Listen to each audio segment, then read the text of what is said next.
आज जिस विषय पे मैं वीडियो बना रहा हूँ, पहले बहुत सोचा हूँ कि इस विषय पे मैं वीडियो शेयर करूँ या ना करूँ। बहुत सोचने के बाद मुझे ऐसा लगा कि मुझे शेयर करना चाहिए, लेकिन मैं ये कभी आपको नहीं बोलूँगा कि आप इसको माने या ऐसा करें। इसके लिए आप खुद फ्री हैं, आप खुद समझदार हैं, आपको जैसा लगता है वो कीजिए, लेकिन ज़रूर एक बार आप ये वीडियो देखिए और जैसा स्थिति एमपी या अन्य राज्य में है अभी से आ रहा है वैसा हमें देखना मत पड़े और हमारा जो मेहनत है वो ऐसी जाया ना जाए, इस उद्देश्य से आप यह वीडियो ज़रूर देखें। मैं जिस टॉपिक पे चर्चा करने वाला हूँ वह है, देखिए, हमारे पड़ोसी राज्य एमपी में 16 अक्टूबर से चालू हुआ है वहाँ निष्ठा प्रशिक्षण, और वहाँ के जो रिकॉर्डेड सूचना है उसके अनुसार 8 से लगभग 10% शिक्षक ऐसे हैं जो एक दिन में ही तीनों मॉड्यूल पूरा कर डाले थे या 2 दिन में कर डाले थे। उनको ध्यान में रखते हुए यह जो आदेश है राज्य शिक्षा केंद्र वहाँ से निकाला गया है, वहाँ के प्रशिक्षण जो ले रहे हैं उनके लिए। तो हम लोग भी कोई दूर नहीं है, एमपी जब आदेश पहुंच गया है तो छत्तीसगढ़ भी कोई दूर नहीं है। यहाँ भी अगर कुछ ऐसा होगा तो यहाँ भी यह आदेश निकल सकता है। यह आदेश 20/10/2020 को निकला है। अब देखिए, इसमें हम लोग देखते हैं क्या है।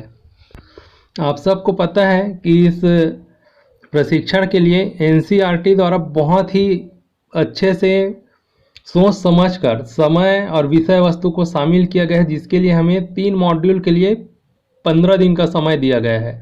आप मान के चलिए कि एक मॉड्यूल के लिए अगर 1 घंटा है एक दिन में, तो हम लोग सोच सकते हैं लगभग 5 से 6 घंटा का समय एक मॉड्यूल को देना है। उस हिसाब से 15 दिन का समय हमें दिया गया है, लेकिन हम लोग उसको एक दिन में ही कर रहे हैं। क्या यह तर्क संगत है? आप खुद अपने मन में सोच सकते हैं। अगर आपको लगता है ये ठीक है तो आप आगे भी जारी रखिए। दूसरा बात मैं ये बोलना चाहूँगा कि अगर आप सोचते होंगे कि 5 घंटा इसका जो समय निर्धारण किया गया है, तो क्यों ना हम लोग 15 घंटा पढ़ के एक दिन में ही इसको कर लेते हैं पूरा। फिर हम लोग तो नियम से कर रहे हैं ऐसा, लेकिन क्या आप मानते हैं कि एक दिन में 1 घंटा पढ़ना और एक दिन में 15 घंटा पढ़ना या 5 घंटा पढ़ना, दोनों में आपके समझ में कोई फ़र्क नहीं पड़ने वाला है? अगर आपको लगता है नहीं पड़ेगा तो आप निश्चिंत है, एक दिन में 15 घंटा पढ़िए, तीनों मॉड्यूल हर बार वैसे ही दिलाइए। फिर मैं एक प्रश्न पूछता हूँ अपने आप से भी और आपसे भी।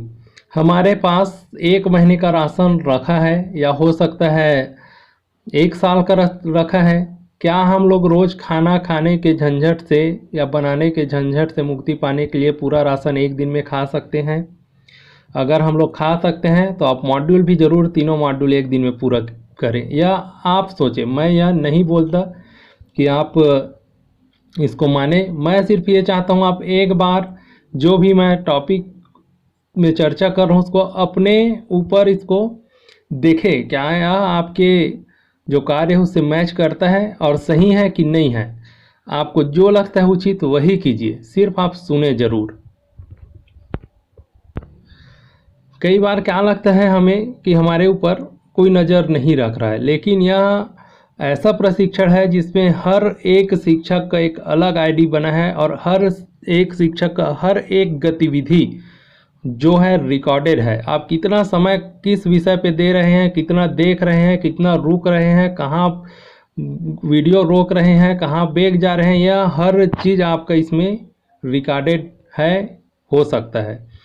तो आप ऐसा ना सोचें कि आपके ऊपर नज़र नहीं है। जैसे कोई हम लोग ऑफलाइन प्रशिक्षण लेते हैं, वहाँ प्रशिक्षक रहते हैं, उनके अनुरूप चलते हैं, उन लोग जो बोलते हैं करते हैं, जितना टॉपिक देते हैं उसी को क्लियर करते हैं हम लोग एक दिन में। तो ऑनलाइन में क्यों हम लोग ऐसे कर रहे हैं कि 15 दिन का प्रशिक्षण या 10 दिन का प्रशिक्षण एक साथ ले रहे हैं? यह गलत है। नियम के अनुसार चले। अगर आप भविष्य में चाहते हैं आपको प्रॉब्लम ना हो सकता है इस प्रशिक्षण में आपको प्रॉब्लम ना हो, लेकिन जब एक बार ये ऑनलाइन प्रशिक्षण चालू हो गया मतलब आप मान के चलो कि ये चलते रहेगा निरंतर और एक बार आपका आदत बिगड़ता है तो हो सकता है आज इसमें कुछ ना हो, लेकिन भविष्य में हो सकता है। और एमपी में अभी भी इसके लिए निर्देशित किया गया है, मध्य प्रदेश में आप आगे आगे देखिए। तो मैं बोल रहा था अगर कोई प्रशिक्षक है तो उसके बाद हम आराम से मानते हैं। और इसमें अगर आपको लग रहा होगा कि हमें देखने वाला कोई नहीं है तो आप बहुत बड़े गलतफहमी में हो। इसमें आपका एक एक जो गतिविधि है वो रिकॉर्ड हो रहा है। और होता यह है, मैं एक उदाहरण छोटा सा देना चाहूँगा।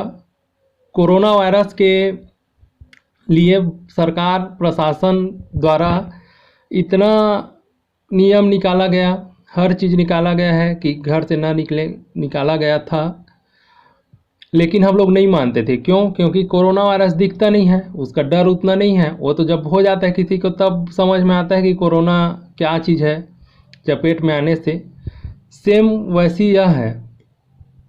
अब आप सोचो, कोरोना वायरस अगर नहीं दिखने वाला होकर अगर सरकार बोलता या ऐसे परिस्थिति आता कि कोरोना के जगह में एक आदमखोर शेर घूम रहा है गली में और जाने से किसी को भी मार देता है, तो क्या आप निकलते या कोई निकलता? आप खुद सोच के देखिए। सेम वैसे इसमें है। इसमें हमारे आसपास कोई नहीं है, हमको लगता है कि नज़र नहीं रखा जा रहा है, लेकिन हमारे हर एक गतिविधि पे नज़र रखा जा रहा है। एक बार कोई प्रशिक्षक रहता तो उनको बोल के, उनको रिक्वेस्ट करके, कोई गलती हो रहा है तो हम लोग उनसे क्षमा मांग लेते, वो मान जाता।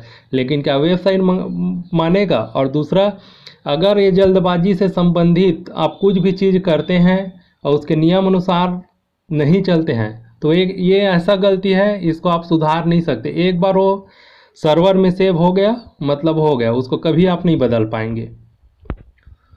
अगर आप आनन फानन में इसको प्रशिक्षण को ले रहे हैं, स्किप कर रहे हैं, तो निश्चित है आप आगे जाके कुछ ना कुछ समस्या में फंसेंगे। क्योंकि अगर 10 मिनट का वीडियो है उसको आप 6 मिनट में देख लें, ये तो पॉसिबल ही नहीं है। 5 पेज है उसको आप 20 सेकंड में पढ़ लें, ये पॉसिबल नहीं है। तो इसके लिए आप सचेत रहें, ध्यान से देखें, आपके समझ में आए और प्रशिक्षण का जो मेन उद्देश्य है वो पूरा हो। आप आधा घंटा करके रोज़ पढ़िए, 1 घंटा करके रोज़ पढ़िए, 15 दिन में आराम से हो जाएगा। वैसे भी आप क्या करेंगे, अगर 15 दिन का प्रशिक्षण है आप 1 दिन में पूरा ही कर लिए तो क्या करेंगे? दूसरा मैं ये बोलना चाहूँगा, इसमें आप बाध्य नहीं हो कि आपको इसको करना ही है। आपका कोई पर्सनल टाइम है उसको इसमें नहीं लिया जा रहा है। आप 24 घंटा में कभी भी कर सकते हो।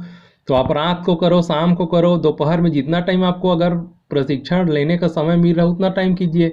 हाँ भाई, फिक्स रहता है कि आपको आपके बाजार जाने के टाइम में, कहीं गांव जाने के टाइम में अगर आपको बाधित किया जाता है तो एक बार समझ में आता है कि नहीं, झंझट है, आप 1 दिन में कर लो।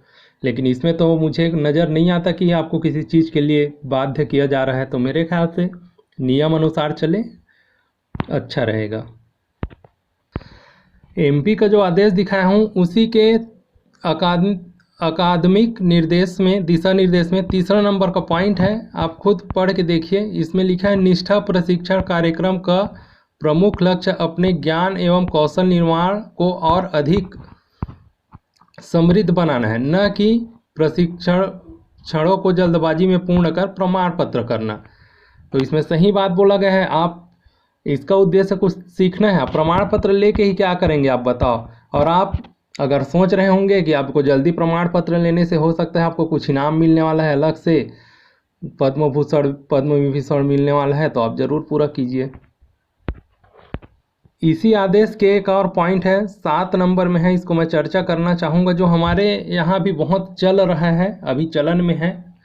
और ये गलती आप अगर भविष्य में भी अगर करना चाहते तो ज़रूर कीजिए। एक बार सुन लीजिए, यह एमपी का है, मैं नहीं बोलता ये छत्तीसगढ़ का है, लेकिन छत्तीसगढ़ में भी लागू हो जाए कोई अतिशयोक्ति नहीं होगा, क्योंकि ये नियम विरुद्ध हो रहा है काम। अब देखिए यहाँ लिखा है, व्यक्तियों के द्वारा कोर्स पूर्ण करने के बाद प्रश्नावली जो शिक्षक भरते हैं, जिसके आधार पर पूर्णतः प्रमाण पत्र आता है, उसे डाउनलोड कर उत्तर अन्य साथियों को व्हाट्सएप या अन्य माध्यम से भेज रहे हैं। ऐसे प्रतिभागियों का अंतिम प्रमाण पत्र मान्य नहीं होगा। यहाँ स्पष्ट लिखा है, देखिए, अगर आप व्हाट्सएप या अन्य माध्यम का यूज़ करते हैं तो इसमें जो अंतिम प्रमाण पत्र मिलेगा पूर्णतः वाला, वो आपको नहीं मिलेगा, मान्य नहीं होगा। या हो सकता है आपसे जिस कोर्स में, वह तो रिकॉर्डेड है, जो कोर्स आप जल्दबाजी में किए हैं, कुछ और भी कुछ किए हैं, तो आपका प्रमाण पत्र मान्य नहीं होगा। हो सकता है आपको दोबारा करना पड़ जाए बाद में, तो इसके लिए आप सतर्क रहें। फिर लिखा है इस ऑनलाइन रिकॉर्ड रखा जा रहा है, इसे ऑनलाइन रिकॉर्ड रखा जा रहा है। ये प्रतिभागियों को प्रश्नावली स्वयं कोर्स के आधार पर भरने हेतु दिशा निर्देश करें। यह एमपी का आदेश है, इसमें स्पष्ट लिखा है। देखिए, अगर आप लोग कोई भी माध्यम से ये सब यूज़ करते हैं तो आपका पूर्णतः प्रमाण पत्र रोक दिया जाएगा। तो आप इसके लिए खुद समझदार हैं, आप क्या करेंगे। दूसरा, बहुत सारे साथी यूट्यूब में देख के जितना भी उत्तर है उसको भर रहे हैं।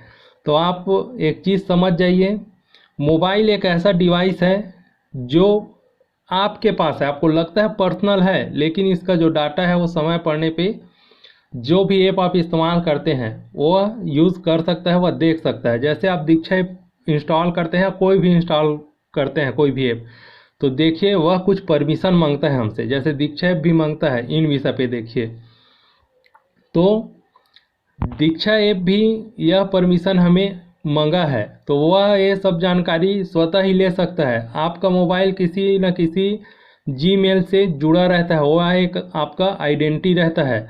उसके अनुसार आप अगर अपने मोबाइल में कुछ भी चीज़ सर्च करते हैं, उससे लेके आपका मैसेज, कॉल, हर चीज़ रिकॉर्डेड रहता है, वहाँ से आपका रिकॉर्ड निकाला जा सकता है। तो आप ऐसा ना सोचें कि आप कुछ भी करेंगे, व्हाट्सएप में भेज रहे हैं तो आपको पता नहीं चलेगा किसी को, या यूट्यूब में देख रहे हैं पता नहीं चलेगा। अगर इस भ्रम में है तो आप बहुत बड़े गलतफहमी में हैं। मेरे ख्याल से इन सब चीज़ का यूज़ ना करें, क्योंकि आप शिक्षक हैं। अगर भूल से आपका नाम शॉर्ट लिस्ट होता है इन सब चीज़ों के लिए तो आप समझ सकते हैं। उससे अच्छा थोड़ा सा ध्यान दीजिए। अगर आखिर आप समय और मोबाइल ये दोनों दे रहे हैं, थोड़ा सा और समय दीजिए, आपको स्वतः ही समझ में आ जाएगा। और इन अनावश्यक चीज़ों का उपयोग ना करें। इसके लिए भी आप स्वतंत्र हैं, आप समझदार हैं, आपको जो अच्छा लगता है वो कीजिए। मैं सिर्फ इसमें ध्यान आकर्षण करना चाहता हूं, आप लोग एक बार ज़रूर सोचें। अगर आप भी यह सब गलती पिछले मॉड्यूल में दिए हैं, पिछले चरण में दिए हैं, तो मैं आशा करूंगा कि आगे न दें, क्योंकि यह सब चीज़ हमारे अनुरूप नहीं है। हम लोग एक शिक्षक हैं, हमारे अनुरूप ये नहीं है। अगर हम लोग ही नियम तोड़ मरोड़ के कर रहे हैं तो फिर विद्यार्थी अगर ऐसा करते हैं तो कोई अतिशयोक्ति वाला बात नहीं है। लास्ट में मैं एक चीज़ कहना चाहूँगा, इसमें मैं जितना भी बात बोला हूँ वो सही है, आप लोग इसको सर्च कर सकते हैं। और एक बात और बोलना चाहूँगा, मोबाइल और एप्लीकेशन और वेबसाइट एक ऐसा माध्यम है जिसमें जो बनाने वाला है वो अपने हिसाब से बनाता है कि उसमें वो क्या क्या चीज़ कर सके। हो सकता है एकदम सामान्य परिस्थिति में इसका उपयोग नहीं होता, विशेष परिस्थिति में होता है। इसमें ऐसा भी रहता है, अगर आप कुछ सर्च किए हैं तो यहाँ तक रिकॉर्डेड होता है। जैसे आप कंप्यूटर में करते हैं, उसमें एक पॉइंटर बना रहता है, माउस का पॉइंटर, उसको आप कहाँ से घुमा के ले गए हैं, किस ऑप्शन पे आप क्लिक किए हैं, किसको बदले हैं, कितना टाइम लगाए हैं, यहाँ तक का रिकॉर्डेड होता है, आप सोच सकते हैं। तो इसमें भी हो सकता है ऐसा सिस्टम हो कि आप किस उत्तर को दे रहे हैं, क्या कर रहे हैं, ऐसा आ सकता है। तो आप सतर्क रहें। और एक बात बोलूँगा, चोरी पकड़ाने का ना ज़्यादा टाइम नहीं रहता। अगर आप 18 मॉड्यूल में उत्तर दे के 10 में 10 ला रहे हैं तो इसके लिए आपको इनाम तो कुछ विशेष नहीं मिलने वाला है, लेकिन समझने वाला ज़रूर समझ जाएगा कि आप 10 में 10 18 मॉड्यूल में नहीं ला सकते। उसमें भी हमें उत्तर पता है तो हम लोग सीधा सही सही लगाते जा रहे हैं। समय से पहले 53 सेकेंड, 10 क्वेश्चन को 53 सेकेंड, 60 सेकेंड, 2 मिनट में पूरा कर दिए, लगा दिए, और एक भी गलती नहीं हुआ है। तो क्या ऐसा संभव है? संभव नहीं है। इसलिए ये सब चीज़ से आप बच के रहें। इसलिए सबसे मैं अनुरोध करना चाहूँगा, मैं ये नहीं कहता कि आप मेरा बात माने, एक बार ज़रूर ध्यान दें। ये सब गलती ना आप सुधार नहीं सकते, लेकिन प्रश्नावली में आपका हो सकता है 8 नंबर आया, 7 आया, 5 आया, उसको रीडो बटन दबा के आप सुधार सकते हैं, जितना नंबर पाना है पा सकते हैं। तो मेरे ख्याल से अगर आपको लगता है आप अपने हिसाब से काम करें, लेकिन इन चीज़ों में ध्यान जरूर रखें। जब ऐसा आदेश एमपी में आ सकता है और अन्य राज्य में इससे संबंधित जो आदेश है वो निकला है, और हो सकता है उनको बाद में बोले कि आप इस जिसमें आप गलत किए हैं उसको और करें। तो ऐसे परिस्थिति से बचने के लिए अगर संभव हो आप अभी इस नियम से करें, अपना समय बर्बाद न करें, फ्री टाइम में ही करें इस चीज़ को, भले आधा घंटा करें, देख के करें। और मेरा उद्देश्य था भाई, मेरे को ये भी जानकारी अगर कहीं से प्राप्त हो रहा है तो मेरा उद्देश्य है कि मैं इस जानकारी को शेयर करूं। मेरा शेयर करने का मतलब ही यही है कि जानकारी मैं आप तक बांट सकूं। अब इसको आप किस ढंग से लेते हैं ये आपके ऊपर है। आपको लगता है तो आप इस चीज़ में ध्यान दें, और आपको अपना ही सही लगता है 1 दिन में पूरा करना है, 2 दिन में पूरा करना है, तो आप अपने हिसाब से करें।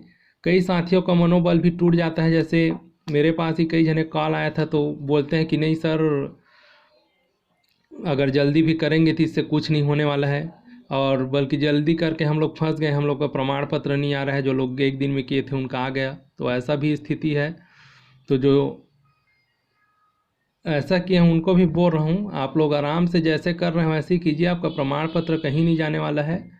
और सही कीजिए और अपने मनोबल बिल्कुल ना तोड़िए, जैसे हैं आप सही हैं।